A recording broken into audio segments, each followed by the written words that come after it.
GGG revealed patch 0.5 earlier this week, and there's a ton of new info coming out, but unfortunately no patch notes. So Fury crafting is limited until then, but there's still a lot of new info, lots of new uniques, and mechanics that are revealed. So I want to sort of throw out a few ideas that aren't really builds or even build concepts. They're more so items and mechanics to watch for in the coming days. If they get buffed, if they get nerfed, or go unchanged, there is some potential for fun builds there. First, I want to talk about these unique gloves. They're all about culling and increasing your cull threshold, and in the video Mark says you'll be able to cull some monsters from full life. Well, how exactly does that work? Culling in PoE 2 has different thresholds for different varieties of monsters. So let's take the easiest one. Normal monsters with cull threshold for them at 30% by default. In order to cull normal monsters from 100% life, you need to get 234 increased culling threshold. The gloves themselves stack up to 100%. Then you can get Miri's Uxor helmet for another 100%, and then you need to find 34% increased threshold. That can be achieved in multiple ways. There are passive tree nodes at the bottom for 40% generic increased threshold. Culling Strike 2 support gives you 20%. There is this notable in the Hunter's Ranger section with 20% generic cull, and you can corrupt the helmet for up to 22% extra. Also, Heart of the Well rolls up to 25%. Utilizing some combination of those, you can get your 234% and cull normal monsters from full life, which is cool, I guess. But the next question is just how far this can be pushed. Can we cull magic monsters from full life? How much can we push up the cull threshold on rares and uniques? So, in addition to everything that I already mentioned, there is this notable that gives you conditional 40% for immobilized enemies, and this notable that gives 40% increased threshold for rare and unique enemies. And I am currently unaware of any more sources of this stat. So, putting everything together, you can get 227 unconditional Culling Strike threshold against magic monsters, and 367 if they're immobilized, resulting in 85.4% unconditional threshold and 93.4% against immobilized, which is really high, but not quite 100%. For rare and unique monsters, you can push the increased threshold all the way up to 367% unconditional and 407% if immobilized, which makes more sense against rares and uniques since you aren't going to one-shot them. For 46.7% unconditional and 50.7% threshold against immobilized monsters. So you can cull rare monsters at half HP if you put all of this together and immobilize them. And for uniques, it's half of that respectively, so 23.3% and 25.3%, which is a lot. But keep in mind that you need to be able to ramp and sustain the gloves to achieve that, which should be possible with the new martial arts monk with the bells he spawns.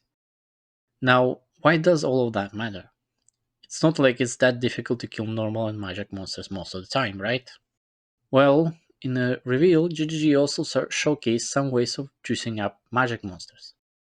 If, in the upcoming patch, there is a way to get that extra little bit of threshold to kill magic monsters from full life, and there are significant ways to juice magic monsters on the map, this could be a very interesting strategy, where you just run through the map and use a ZDPS setup that is focused on as much coverage as possible to farm magic monsters.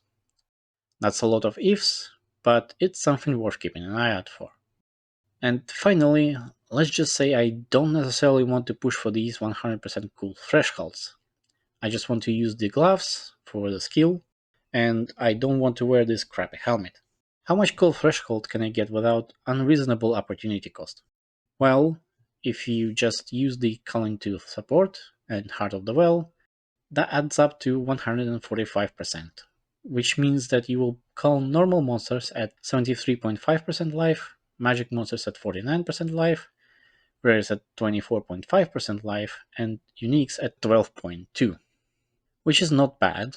And if you push for all the unconditional nodes on the passive tree and 40% against rares and uniques, get 205% against normal and magic monsters, and 245% against rare and uniques, resulting in 91.5% threshold on normal, 61% on magic, 34.5% on rare, and 17.2% on uniques, which is quite good.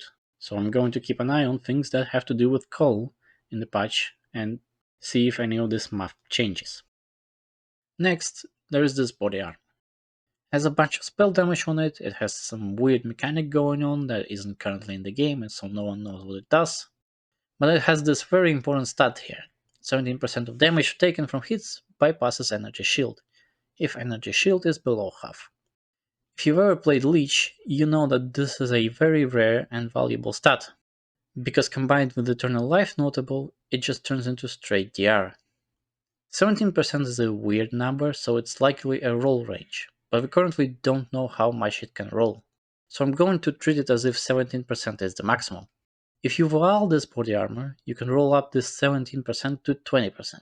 Combined with all other sources of bypass, namely Soulless Form Ascendancy notable, Heavy Buffer Treat notable, and Uprolled at 0SD Stained Helmet, you will be sitting at 47% of damage from hits bypassing Energy Shield when you're below half.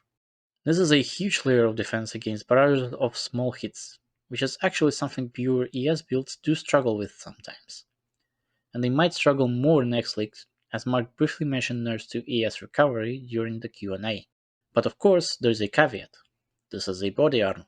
Body armor is the most important defensive slot for the ES characters. Replacing your 1000 ES body armor with this unique, with just 200 ES, will result in a catastrophic loss of maximum energy shield. In the current patch, and without knowing what special mechanics of this body armor are, it would not be worth equipping it. But it's still worth keeping your eye on a few things. First, if this number rolls higher than 17%, it can get out of hand really fast, because additive damage reduction mechanics are very strong. Then, of course, whatever runic binding and unbound potential are, they might make it worth it.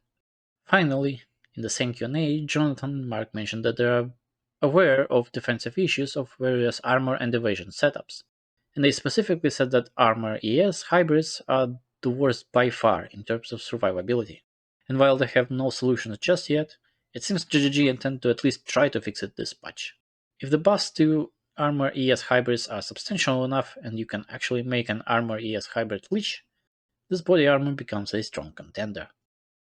And finally, I want to talk about the new Monk Ascendancy and charge generation. Charges in PoE2 are kind of weird. There is a lot of skills that rely on charge generation, but charge generation is awkward. It's often situational, like you can't cool or consume corpses when you're in the boss fight with no odds. Or you have to do a bunch of combo mechanics that just end up taking so much that payoff isn't really there. Or you have to use uniques with large opportunity costs. But the new Monk Ascendancy looks like it will be able to generate any type of charge fairly consistently. And the way it works is this skill that I mentioned before that spawns bells that are always primed for stun and for culling. One of the easiest ways of getting charges in PoE is culling enemies. You can do it with Power Siphon or Killing Palm for power charges, and with Cull the Weak for frenzies. And conveniently, the monk starts near the Resonance Keystone, so if you really want endurance charges, for whatever reason, you can get them too. Now, you might look at this and say, well, 1 to 2 charges every 4 seconds is not really that great. But the wording on the skill implies that you can get this number way down, because it specifically mentions duration. So by reducing skill effect duration, the bells should spawn a lot more often.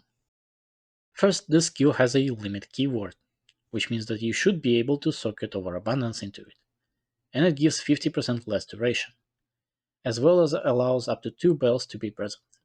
Next, there is Compressed Duration 2 support for 35% less duration.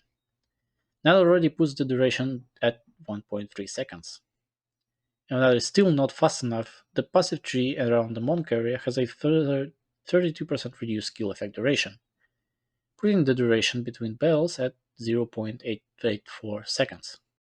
Now, a couple of things to keep in mind. This also reduces the active duration of the bell down to 1.1 seconds, so you will need to react to them fairly quickly to get your charges. And Also, taking generic reduced duration on a tree might negatively impact your other skills, so consider doing that on weapon swap. But this can be a solid way of generating a bunch of charges in basically any situation for skills that otherwise struggle to do so, like totems for example. I once again want to emphasize that until GGG released the patch notes, none of this is set in stone, and can change, or it could turn out that things don't work the way they seem to at first glance. So keep your eyes peeled, and if you have something to add, comment down below. Other than that, good luck with your fairy crafting.